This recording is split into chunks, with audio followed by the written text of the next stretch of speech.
This is the Fantasy Football Podcast, where we take data and convert it into fantasy success. No bias, no hot takes, only victory.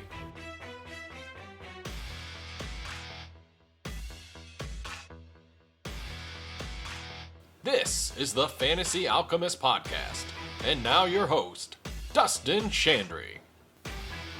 This is episode 1 of the Fantasy Alchemist Podcast. This is your host, Dustin Chandry. I'm recording on August 15th, 2023. And for my opening episode, I wanted to dive into the Chicago Bears offense and specifically quarterback Justin Fields, as the offseason hype train is really just running out of control right now. Obviously, the Bears made a lot of offseason moves, the biggest being the acquisition of DJ Moore from Carolina to come in to be the number one receiver for Fields in this offense. Obviously, they still have Mooney and Kmet and Bayless Jones, and they acquired Claypool midseason, and who knows what they'll get out of Claypool. But there's a ton of optimism out of his receiving core. They got 3 running backs now, and everybody's expecting this big leap. Training camp videos, they look great, but they're still just training camp videos, and people are taking that way out of control. And obviously that reached peak fever when Justin Fields predicted that he was going to be the first Bears quarterback to ever pass for 4,000 yards in a season. So the focus of today's show is I need to help cool the situation for you. If you are buying into the Bears hype from a fantasy standpoint this offseason, you need to stay tuned and listen to this episode as we get closer towards Labor Day weekend and redraft territory. So let's really dive in to what we're looking at when it comes to Justin Fields and the reasons why he is not going to reach that 4,000 passing yard mark this season.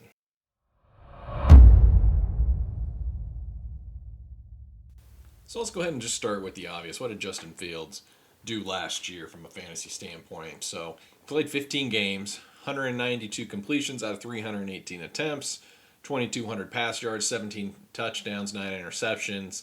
Obviously, his rushing is what propelled him into an elite fantasy asset with 1,100 rushing yards and 8 touchdowns. But the focus here is on the passing yards, and that's what people are really thinking, that if they can get this enormous increase from a passing yard standpoint, plus what he offers on the rushing side, then you have the recipe for a quarterback one sort of season. So again, 2,200 yards passing last year in 15 games.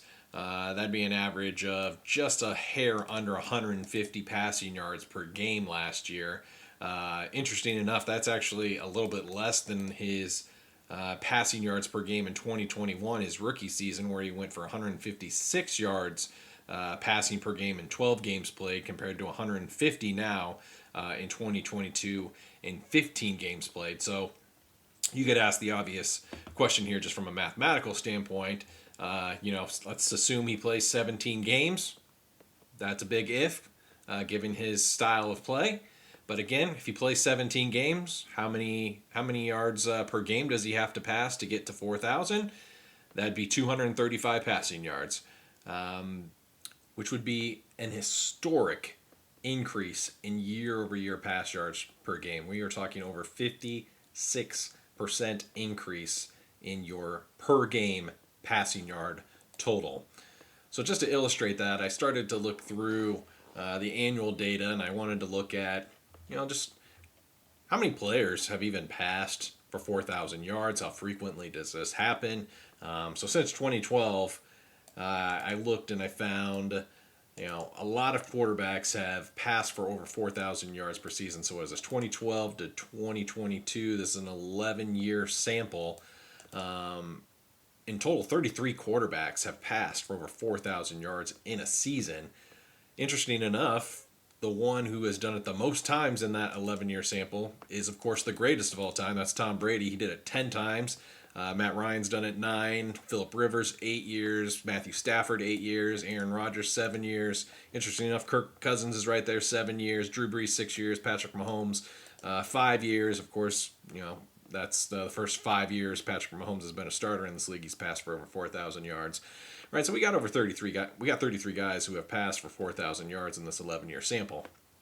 What's really more important is I wanted to figure out, all right, let's look at the first year that each of these guys passed for over 4,000 yards, and then let's compare it to their previous season. So that way we have an idea that when they hit that 4,000 yard passing mark, how much of a jump did they actually have compared to their previous year? Right, so I got a handful of comps in here, and what's interesting is a lot of these comps show that the percentage increase from a passing yard standpoint from the year that they didn't make 4,000 to the next year, that the first year that they did make 4,000 passing yards, a lot of these comps the percentage increase is more in the 10 to 20% range.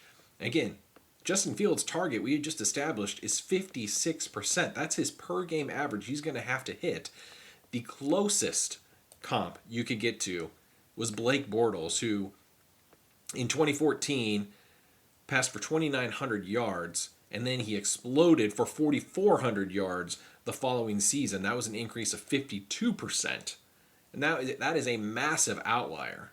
The other one people point to frequently is Josh Allen, who in his third year in 2020 passed for over 4,500 pass yards. His previous season, he was close to 3,100, so a 47% increase. So again, there are some comps that we can get somewhat close to Justin Fields. And again, you'll have to put a little bit of an asterisk because these comps come with a 16-game season as opposed to now we have a 17-game season in the National Football League. But again, these comps, for the most part, it is really, really hard to find some comps. You can go through this list. You can look at, the first year Aaron Rodgers exceeded 4,000 passing yards. His previous season, he was at 3,900. Andrew Luck, his previous season, he was at 3,800. Ben Roethlisberger went over 4,000 yards in 2011. His previous season, he was at 3,200. Again, Justin Fields was at 2,200. He's nowhere near the mark that some of these guys, or not some, all of these guys were at in their previous year.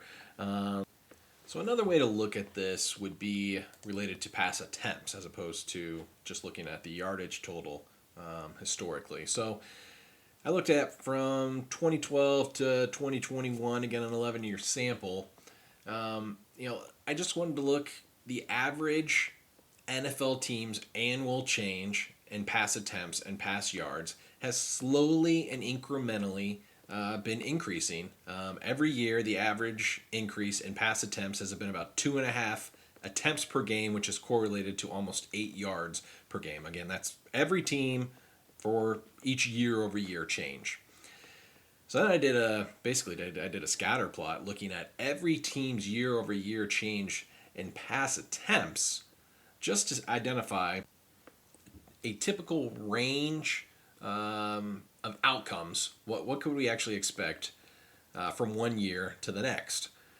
So there are some extreme outliers. For example, in 2012, the Denver Broncos increased their pass attempts by over 300 yards in 2012 compared to 2011. That was the year, I believe, Tebow was the quarterback in 2011. They bring in Peyton Manning the next year. You can understand why there's a dramatic increase there. But for the most part, almost a vast majority of these instances are going to fall within a plus or minus 100 pass attempts. And a vast majority of those are going to fall within plus or minus 50. So the year-over-year change, especially when you have consistency in coaching staff and personnel, you do not see dramatic change in passing attempts year over year. And that is really problematic for this Chicago Bears offense because last year, this team had the lowest total number of pass attempts in the league at 377 attempts. So I went through, again, I looked at that 11-year sample from 2012 to 2021, and I isolated, let's look at every team from each year that had the lowest number of pass attempts in each year, and then let's look at how much they increased the following year. Okay, simple enough, right? So we got 11 teams.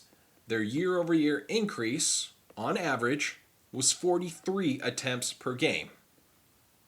Divide that by 17, we're talking 2 to 2.5 pass attempts more per game the following year for the team that was dead last in pass attempts. Doesn't sound very promising for the Bears in this offense. So then I asked myself, well, maybe some of those instances were teams that had to change personnel, right? They performed poorly. We made changes to coaching staff, quarterback, what have you. How many of those instances involved the same starting quarterback from the year that they were the lowest in pass attempts, and then the quarterback again started the next year? We found 5 of those instances.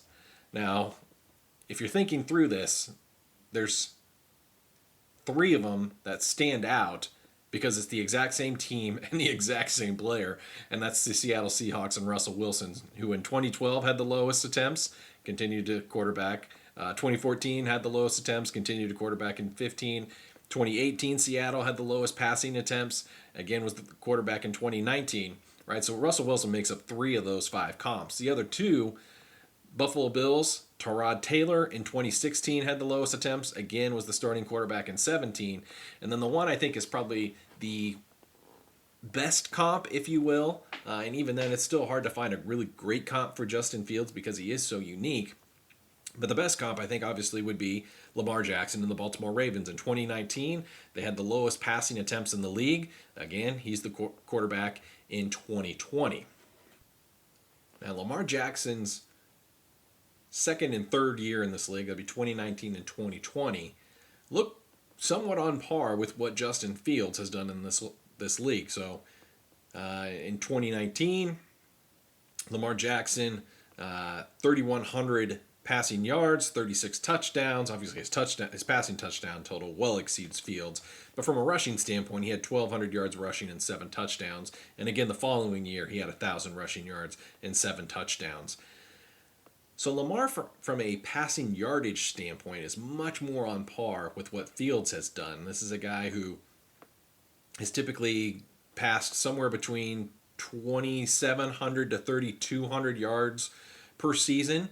Now, he's never played the entire season. In fact, the last 2 years, he's only played in 12 games. And he only had 1 year where he got close to the mark that we're trying to get Justin Fields to from a passing yards per game standpoint. And that was 2 years ago. He passed for 2,800 yards in 12 games. That would be a mark of 240 a game. That'd be pretty close to what we need Fields to do in an entire 17-game schedule to get to 4,000. But for the most part, Lamar Jackson is somewhere between 180 to about 200 yards per game in his other years, except that 2021 season. So if Justin Fields does not increase his completion percentage this upcoming season, he would need to attempt almost 15 more passes per game over a 17-game schedule to get to 4,000 yards. Even if I asked myself, how much would it take to get to 3,500 pass yards, he's going to have to attempt 10.5 more passes per game over a 17-game schedule. Again, the mark we saw was 2 to 2.5 for these teams that were at the bottom for passing attempts per game each year. So it just does not add up that Fields can reach this 4,000-yard mark. He's going to have to, 1, play every single game, not get hurt. 2, he's going to have to dramatically increase his completion percentage. 3, he's going to have to increase his pass attempts per game at a mark that we have no historical comps for. It is just completely, I won't say impossible, but it is improbable that Justin Fields will reach 4,000. In fact, I would probably put him more in the 3,200 to 3,400 yard passing mark, depending on how many games he plays this year. That would be my expectation for him from a passing yardage standpoint this upcoming season.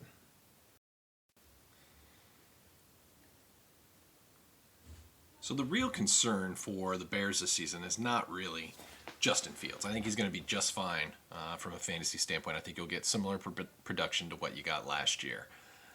The real issue has got to be DJ Moore. All right, DJ Moore right now is priced around wide receiver 20, 21, 22, depending on what platform you're looking at. And look, the volume that this offense is going to produce from a passing attempts, yardage, it just does not support where DJ Moore is currently going. So I went back and I looked at the top wide receiver for every team where a quarterback passed less than 3,200 yards on the season and played less than 12 games. So you will find some outliers in that group, some guys who went over 250 yards, which would be a very good fantasy season. But on average, the top wide receiver for those teams that had a quarterback that passed less than 3,200 yards was 183 points on the season. 183 points on average would be about wide receiver 30. So you're getting terrible value on where DJ Moore is currently going versus what historically that top wide receiver in a low volume offense would look like. So you're not getting any value on him. The best case scenario for DJ Moore is basically where you're already drafting him. So there's only downside right now to having DJ Moore on your team. I mentioned before I thought Lamar Jackson, his 2019 to 2020 season was a pretty good comp for where I think we could project Justin Fields' upcoming season to go. So I went and looked at all right, who was his top wide receiver, Lamar's top wide receiver in 2019 and 2020. Both years it was Marquise Brown. Now, in 2019, Marquise Brown had 146 points. In 2020, he had 183. That 2020 season, that would have ranked 35th that year in 2020. So again, we're talking low to mid 30 from an overall ranking standpoint at the end of the season for these top wide receivers on a low volume offense. So low volume attempt, high fragmented target share. Moore will get the largest, but again, you have Moore, you have Mooney, you have Velus Jones, you have Claypool, you have Cole Kmet. Right, there's a lot of mouths to feed here. You have 3 running backs that will be in the rotation. And, we saw last year around the red zone how much of a weapon Justin Fields is. So there's just not a lot of passing touchdowns either. So this is very problematic that I think you're fine with Justin Fields at his current price if that's who you want to target there. But you should be fading DJ Moore this year in all formats. So here's my advice when it comes to the Chicago Bears as we get closer towards most people's draft weekend. Look, other than Justin Fields at his current price, if you can get him at quarterback 6 after those top 5 guys and you're not reaching for him, that's fine. I don't have an objection there. But don't reach for him because he's already priced appropriately. And as we established, the ceiling from a passing standpoint is not there. So don't reach for him. But other than Khalil Herbert, I'm absolutely fading the rest of this offense. I will not own any of the wide receivers on this team. I will not have Cole Kmet on my team. I will not have the other 2 running backs. Herbert, I would take a shot at his current price because I think he will be the leader in the running back room and what will likely be a committee. But he's so cheap that he's a good value there. I think if you are on the dynasty side of things, this is hard sell territory for a lot of these wide receivers. If you have DJ Moore, I would be unloading right now before his value. Craters is too strong, but he's definitely going to depreciate. So just looking at some pricing comps right now, if you could flip DJ Moore for the 6th pick, if this is a super flex draft, I would absolutely do that. You can get Stroud or JSN.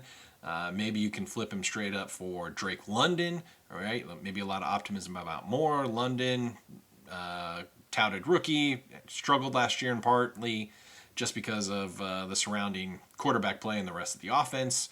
Maybe you kick in a late round pick to make up the difference, right? So there's ways around that.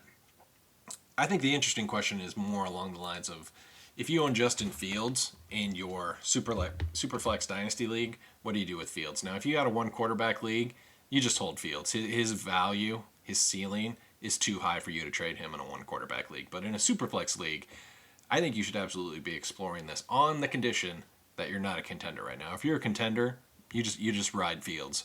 But if you're not a contender, the concern I have is that Fields is already priced at his ceiling. And I think there's a good chance that he is going to depreciate when it's apparent that the passing volume and the upside that a lot of people are expecting, that he's going to make the year 3 leap just like Josh Allen, that is extremely unlikely to happen again.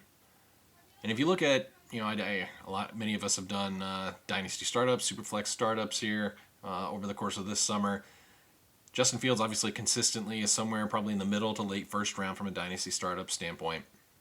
But he's the only guy who, quite frankly, I think his value is not guaranteed going into next year. Everyone else is. Injuries could derail him. His passing could derail him.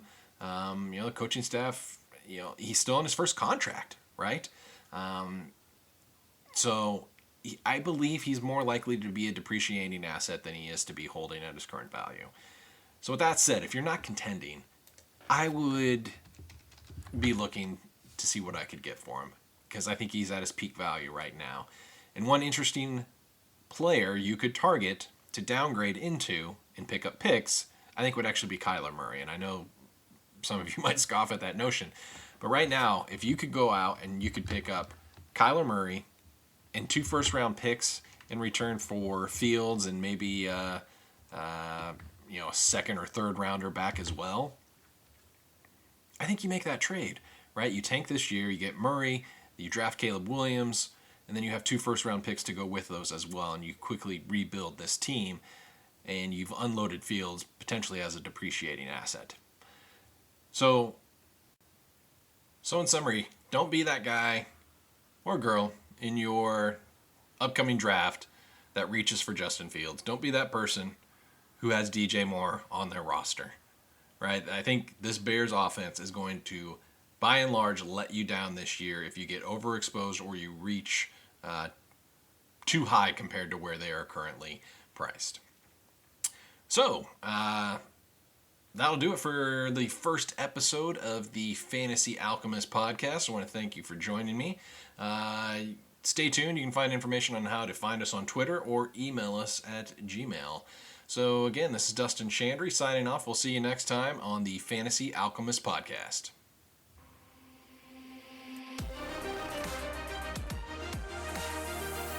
Thank you for listening to the Fantasy Alchemist podcast. You can follow the pod on Twitter at FFAlchemistPod or email us at fantasyalchemistpodcast@gmail.com.